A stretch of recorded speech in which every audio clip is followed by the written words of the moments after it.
buenas tardes, mi nombre es José Alberto González de primer semestre de Ingeniería Electrónica a cargo del docente Edison Orozco de la Universidad Tecnológica de Pereira.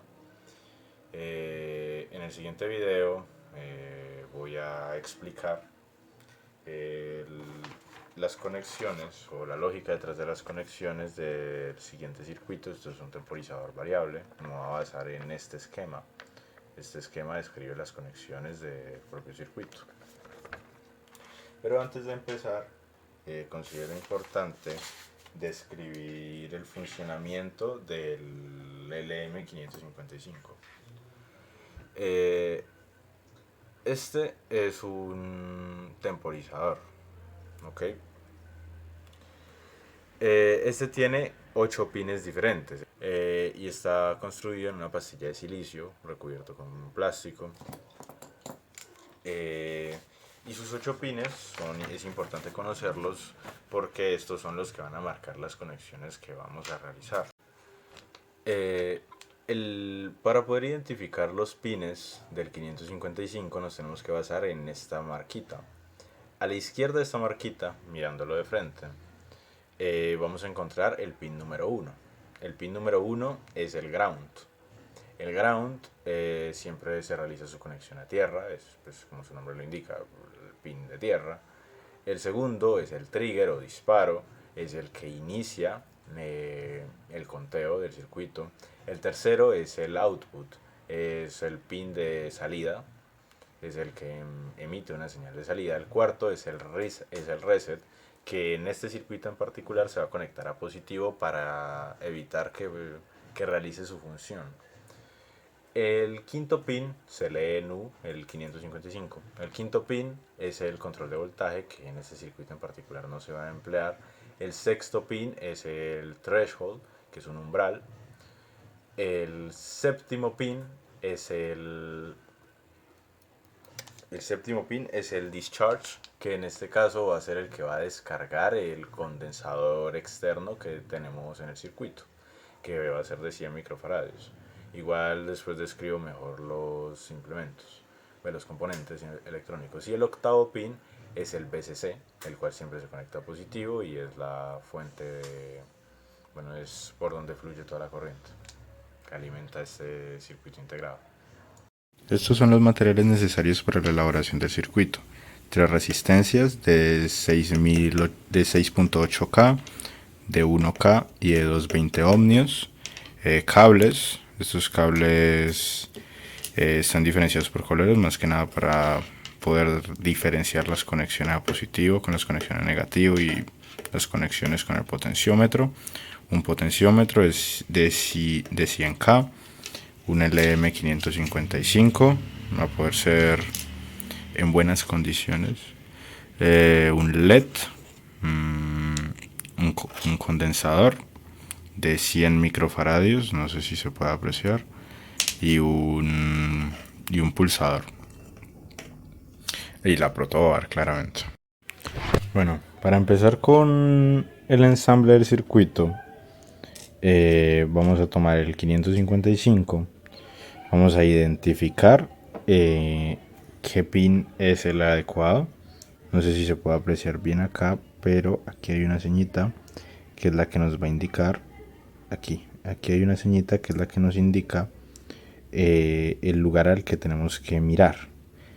Con la ceñita ubicada a la izquierda, el pin número 1 es este de aquí, a la izquierda de la ceñita. Pin número 1, 2, 3, 4, se leen en U. 5, control de voltaje. 6, threshold. 7, discharge. Y octavo es el BCC. Debido a que el primero, el pin número 1, es la tierra, como ya mencionamos antes, vamos a ubicarlo en posición a el cable el cable negativo. En la guía de colores, aquí que utilizo para este circuito, los cables naranjas son los que llevan la conexión, la parte positiva de la batería, el rojo. La transportan por toda esta fila, por este cablecito y alimentan toda esta sección. Es más que nada para evitar alargar demasiado conexiones innecesarias. Bueno, para empezar vamos a situar el 555 justo en el medio. Y lo siguiente que vamos a hacer es seguir el esquema que nos indica que el pin número 8 lleva una conexión a positivo. El pin número 1 lleva una conexión a negativo. Esas son las primeras conexiones que hacemos. Después de eso ya vamos extendiendo las demás. Si seguimos el esquema, el cual dejaré en alguna esquina, lo que podemos evidenciar es que del positivo sale una conexión, una resistencia, conectada del terminal positivo, bueno, el punto positivo, que sería este de aquí, a un switch. Y este switch, a su vez, va conectado al pin 2. O sea, lo siguiente que tendríamos que hacer sería extender una conexión, no importa el largo, del pin 2 a otro sitio. Aquí, digamos, extendemos hasta acá y extendemos por acá un switchecito. Y aquí una conexión del switch a negativo que también lo indica el esquema. Y se puede ver como hago una conexión de la resistencia a positivo. Esta misma va por este cable. Y aquí mismo, esta misma resistencia, como se aprecia en el esquema, va conectada al mismo nodo que el terminal positivo del switch. Y luego el pin negativo tiene una conexión a negativo. Como se evidencia en el esquema, la conexión que sigue es una resistencia de 1000 ohmios, bueno, de 1K, es lo mismo. Eso va conectado de positivo a la resistencia, a un potenciómetro. El potenciómetro no lo voy a poner todavía, pero sí voy a dejar conectada la resistencia. Este potenciómetro, como se puede ver en el esquema, va conectado del terminal 7 del discharge a sí mismo, al potenciómetro. Y del terminal 6 también se extiende otra conexión. Desde el threshold se extiende una conexión hasta el potenciómetro también. Y de ese mismo nodo donde se conecta el terminal 6 sale una conexión al capacitor por su terminal positivo. Y después otra conexión a negativo. Eso cuando se elabore se notará mejor. Pero el esquema se lee como un diagrama de conexiones. Estas conexiones que mencioné antes las dejaré indicadas para continuar con la conexión del LED. Pero, como se puede evidenciar en el esquema, la resistencia y la conexión al próximo potenciómetro que pondré acá, pero bueno, lo voy a poner de una vez. La conexión de la resistencia al potenciómetro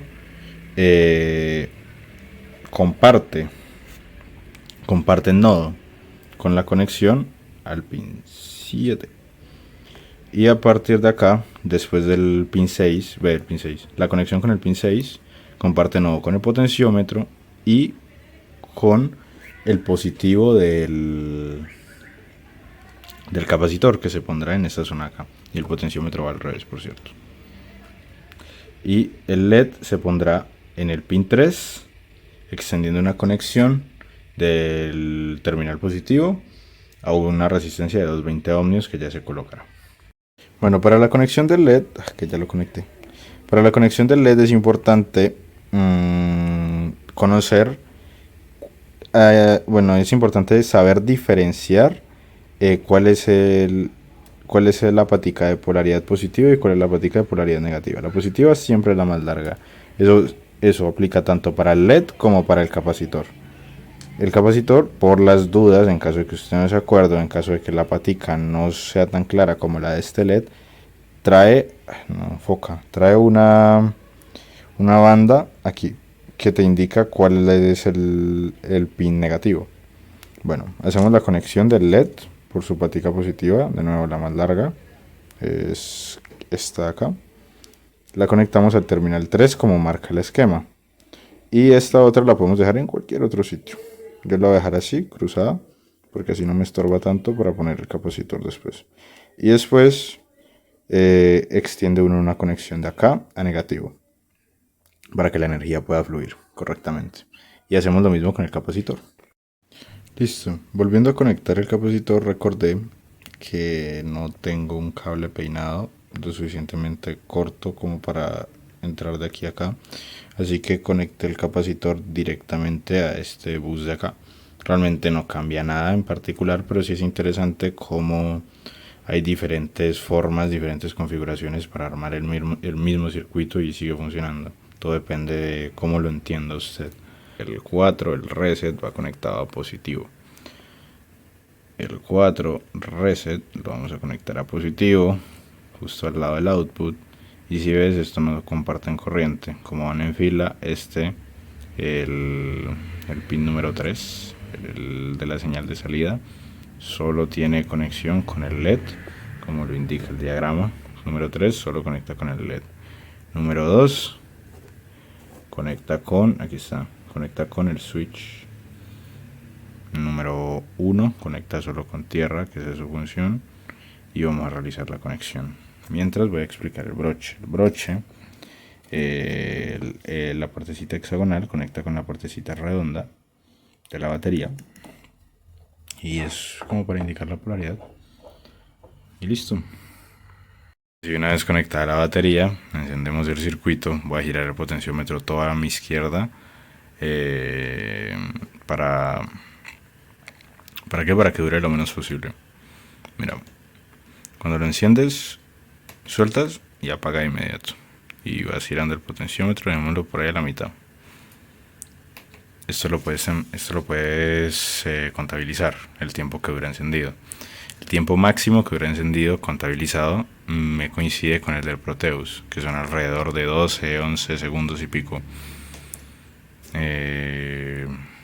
Y eso.